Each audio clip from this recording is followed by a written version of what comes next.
पालघर जिल्ह्यातील तलाठी भरतीची वाट पाहणाऱ्या उमेदवारांसाठी अखेर तो सुवर्णक्षण आला आहे.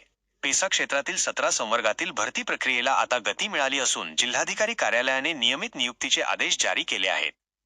मित्रांनो, ऑगस्ट-सप्टेंबर 2023 मध्ये झालेली तलाठी परीक्षा तुम्हाला आठवत असेलच. सर्वोच्च न्यायालयातील प्रलंबित याचिकांमुळे पेसा क्षेत्रातील ही भरती रखडली होती.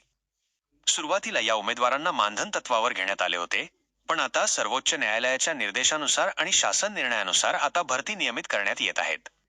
या आदेशातील काही महत्त्वाच्या गोष्टी अशा: 78 पात्र उमेदवारांना नियुक्ती मिळाली आहे. ही नियुक्ती S8 25,581,100 नियमित वेतन संरचनेत आहे. यामध्ये अनुसूचित जमातीतील महिला, खेळाडू, दिव्यांग आणि प्रकल्पग्रस्तांना प्राधान्य देण्यात आले आहे. जर तुमचं नाव या यादीत असेल तर हे विसरू नका. 30 दिवसांची मुदत, आदेश मिळाल्यापासून 30 दिवसांच्या आत रुजू होणे बंधनकारक आहे. मेडिकल सर्टिफिकेट, जिल्हा शल्य चिकित्सकांकडून शारीरिक पात्रतेचे प्रमाणपत्र सादर करावे लागेल. कागदपत्र पडताळणी, रुजू होताना सर्व मूळ कागदपत्रांची पुन्हा एकदा पडताळणी होईल. संगणक प्रमाणपत्र, जर तुमच्याकडे संगणक अर्हता नसेल तर 2 वर्षांच्या आत ती पूर्ण करावी लागेल.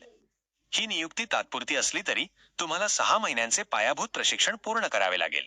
तोपर्यंत तुम्ही परिवीक्षाधीन कर्मचारी म्हणून ओळखले जाल.